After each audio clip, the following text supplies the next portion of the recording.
Durante a pandemia, a jornalista Isabela Simão viveu, como ela mesma fala, uma montanha-russa. Mas ela aprendeu a ressignificar a dor e ainda ajudar outras pessoas. A sua paixão pela escrita fez com que ela registrasse esses altos e baixos em um livro. Hoje eu recebo ao vivo aqui em nossos estúdios a Isa para falar um pouquinho mais sobre a sua obra intitulada Minha História e sobre a ONG e o projeto de lei Pra Sempre Luna. Obrigada por ter vindo, Isa, que prazer recebê-la aqui, que gostoso. Pelo convite. Imagina, é um prazer recebê-la. Já estou com o meu livro autografado, lindíssimo, coisa mais linda do mundo. Olha aqui, gente, que coisa fofa.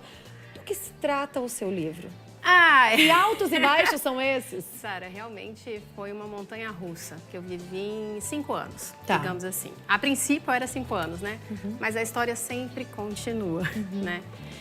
E eu começo o livro falando sobre o meu encontro com o meu esposo, né? Que foi num intercâmbio que mudou a minha vida, né? Eu fiz um intercâmbio na Disney depois que eu fiz jornalismo. E eu acho que a partir dali a minha vida mudou drasticamente, sabe? Assim, logo depois do nosso casamento, a gente teve um relacionamento muito rápido.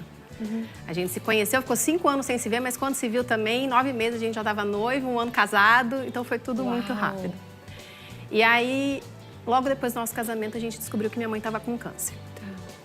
Um câncer super agressivo, um câncer no intestino. Ela já tinha metástase, mas a minha mãe era uma fênix e uma guerreira, assim. A gente descobriu numa cirurgia de emergência, ela quase morreu por várias vezes, né? E até então eu nunca tinha tido contato com a morte tão perto, sabe? Nem com essa, eu falo, morte é um tabu, né? As pessoas não falam sobre isso, mesmo sendo a única certeza da vida. É a única certeza, né? Exatamente. E aí eu engravidei logo depois da notícia do câncer da minha mãe, porque o sonho dela era ser avó. E o meu sonho sempre foi ser mãe, isso eu falo assim, eu gostava daqueles bebezão, sabe, de boneca grande. Nunca gostei de Barbie, né, porque eu gostava do neném em si. Então, a gente engravidou muito rápido, imagina, primeiro neto, primeiro bisneto, primeiro sobrinho do meu lado, né. Então, tava todo mundo muito animado. Só que a minha mãe precisou fazer uma cirurgia no meio da minha gestação, que era a chance, para ela era a chance dela de sobreviver. Né? É uma cirurgia super agressiva, era uma cirurgia experimental, mas em off eu fui até o médico para ter uma ideia do que era essa cirurgia e assim, sem a cirurgia minha mãe teria 6 meses. Uau. Com a cirurgia ela poderia ter 5 anos. Não que isso fosse uma matemática exata, porque cada organismo é único, né? Mas era a estimativa. E ela fez a cirurgia porque ela falou que era a chance dela de viver. Só que ela teve uma complicação. E a minha mãe ficou 60 dias numa UTI, mais 30 dias no quarto. Entre vida e morte, assim, era muito tênue, sabe? Quando eles falavam ela tá estável, a gente achava que ela estava bem, né? Porque se passasse, diminuísse do estável, não tinha chance. E no dia que a minha mãe ia sair do hospital, eu passei muito mal. Passei muito mal, mas não sabia, porque não quis acordar meu pai, porque ele tinha ficado o dia inteiro com ela no hospital, meu marido viajando. E eu descobri, e eu não senti o Lucas, né, que era o meu primogênito. Me levaram para fazer um ultrassom e de uma forma desumana, eu descobri que ele estava sem vida no ventre. Eu estava de 7 meses de gestação. E a minha história, ela é essa, sabe? São literalmente altos e baixos, né? Minha mãe ia ter alta, eu descobri que eu tinha perdido o filho. E aí eu passei o meu puerpério cuidando da minha mãe, porque ela tinha que trocar fralda, ela não andava mais, né? Então foi muito pesado. Mas a vida continua e a gente precisa encontrar forças e seguir. 2 anos depois, eu engravidei novamente, eu descobri que eu tinha uma trombofilia. Então eu falo sobre isso no livro, eu falo sobre Assim, foi o capítulo mais difícil, foi falar sobre o Lucas, porque eu revivi aquilo e lembrei de coisas que eu nem imaginava que eu lembrava, né? Porque recordar é viver, né? Recordar é viver. E ali, assim, a hora que eu sentei e escrevi tudo de uma vez. Porque o livro eu comecei a escrever despretensiosamente, né? Ele era uma forma de terapia. E eu comecei a escrever no auge da pandemia, porque eu descobri que meu pai estava com câncer também. Ai, meu Deus. ele passou mal e a gente descobriu que ele estava com câncer. Minha mãe já tinha câncer há 4 anos, porque, como eu disse, uma fênix, né? Ela caía, ela levantava, ela ia, muita vontade de viver. E aí eu falei, ou eu escrevo, ou eu vou surtar, porque não tem outra... Foi uma terapia escrever? Foi uma terapia. Eu comecei a escrever, colocar no papel, mas a coisa foi tomando forma. E veio a jornalística, por mais que eu, né, você vai, e eu falei, eu vou escrever. E meus pais entraram de cabeça, sabe? Que legal! Então, assim, o porquê que minha mãe tinha tanto medo de câncer, por que ela fugia tanto de médico, porque meu avô teve câncer e ela que descobriu. Então, assim, aí eu fui descobrir a história do meu avô, né? Sempre foi tabu, por quê? Por causa disso, né? Então, ela sempre fugia de médico. Já o meu pai, não. Meu pai, acho que por ter a minha mãe como exemplo, assim que ele se sentiu mal, ele pediu. E meu pai nunca teve nada, sabe? E eu que fui no médico, e como não estava tendo essa coisa, a pandemia, estava tudo fechado, o médico falou, não, pode vir a Isa. Mas ele já tinha uma noção. Vem a Isa para receber o exame. E eu que tive que dar notícia para eles que ele também estava com câncer. E câncer do quê? O dele era de fígado, só que enquanto a minha mãe viveu 5 anos, o meu pai não deu 1 ano de quando a gente descobriu. Esse é meu pai. Esse já é, na parte, ele já estava no paliativo aí, né? Os 2 morreram em casa, do jeito que queriam, através de cuidados paliativos. Foi quando eu descobri a morte, passou a ser algo natural para mim, sabe?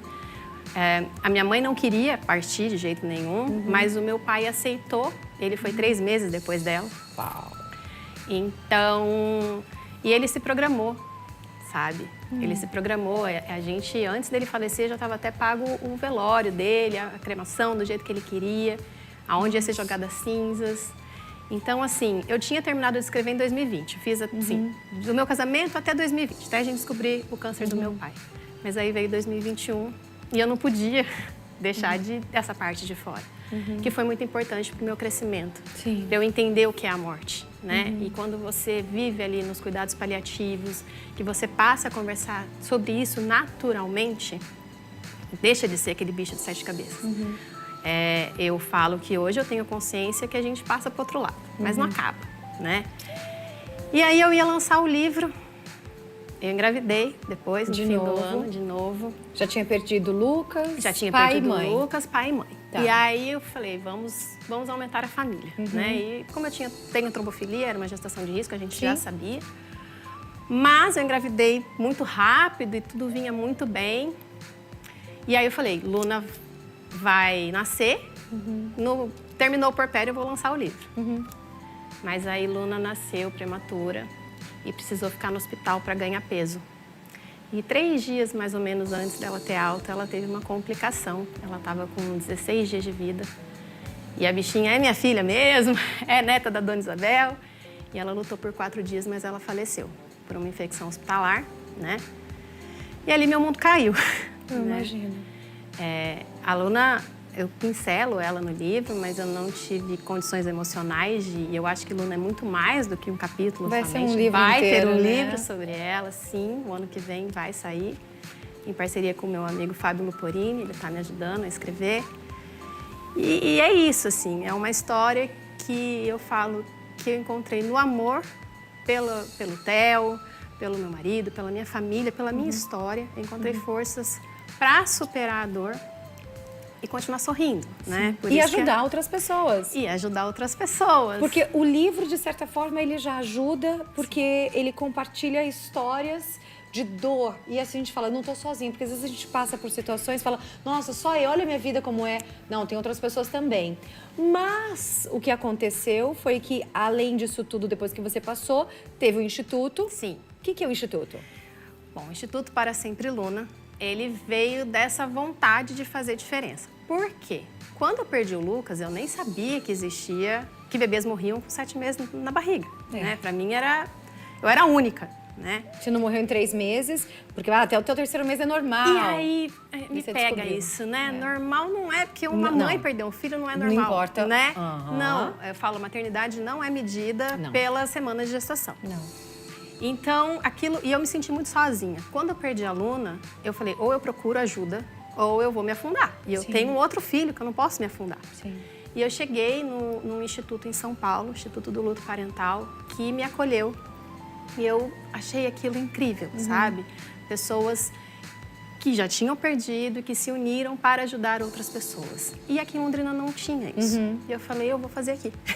Que legal. Eu vou trazer porque ninguém está sozinho. E junto, a gente é muito mais forte. Com certeza. Então, o Instituto veio da minha dor, realmente, mas para acolher essas famílias, porque é desumano, existe uma falta de informação danada, não existe protocolo de atendimento para essas famílias. Sim. Existe muita dor, mas também existe muito amor. Então, eu acho que são ações como essa, como a do Instituto, que a gente pode fazer a diferença e aproximar essas pessoas. Porque, assim, trazer os filhos de volta não vai trazer, amenizar a dor não vai, mas dá para passar de uma forma um pouco menos traumática. Tanto que virou um projeto de lei apresentado pelo deputado Cobra. Isso. Para Sempre Luna também. Para Sempre Luna, foi a nossa sugestão, né, para ele. E o projeto de lei, ele visa isso, né? A humanização no atendimento a famílias que tiveram perdas gestacionais e neonatais. Para que se faça um protocolo para esses atendimentos, que essas mães que tiveram perda gestacional não sejam atendidas no mesmo ambiente que outras parturientes, com bebês chorando o tempo todo. Eu passei por isso, né? É um som que você escuta pro resto da vida, porque o seu parto vai ser silencioso, mas você escuta aquele choro de criança o tempo todo, constrangedor para a família que perdeu, constrangedor para a família que está ganhando, para os funcionários, porque não existe nada que identifique essas famílias. Exatamente. Então, e também na questão da violência obstétrica, que eu acho que cada vez mais a gente tem que falar sobre isso, né? Porque não sei, como que ainda no ano de 2023 a gente ainda ouve e ouça muito, né? E também a implementação da Semana de Conscientização do Luto Gestacional que vai ser em outubro. Que é em outubro. E você vai voltar daí? Vou voltar. Pode ser? 43 999 520380. Olha só que mensagem linda que mandaram aqui. Coloca aí na tela pra gente ver. Você pode mandar sua mensagem também. Boa tarde, eu me identifiquei com a história da Isa. Eu também tenho uma história tremenda pós-casamento. Por último e mais intenso foi o ano passado, onde o meu filho foi diagnosticado com um tumor na coluna de 8 centímetros, onde havia parado de andar. Na mesma semana eu fui diagnosticada com câncer de intestino. Vencemos juntos em família. Deus à frente. Olha só, gente, a gente traz numa questão e as pessoas vão... A gente não vê o que as pessoas passam. A gente vê o rostinho, vê aquela carinha lá no Instagram, tá bem. Você não sabe o que a pessoa passa, né? E é lindo você ter compartilhado esse seu momento, tanto no livro, que agora, né, o lançamento vai ser dia 16? Vai ser dia 16, na Marina e Sela. Aqui ao ladinho. Do ladinho da RIC. A partir das 19 horas. Tá, todo mundo convidado. Se você quiser lá dar um abraço, um beijo na Isa, adquirir o livro, você pode passar lá, tá bom? Isa, obrigada. Foi um prazer recebê-la. Te espero em outubro de novo? Com certeza. Pode ser? Com certeza. Quem sabe até lá você e Fabinho já não tenham inscrito. O Fábio vai te ajudar daí, ó. Ó, tá ouvindo, né? Ó, Fábio Luporini.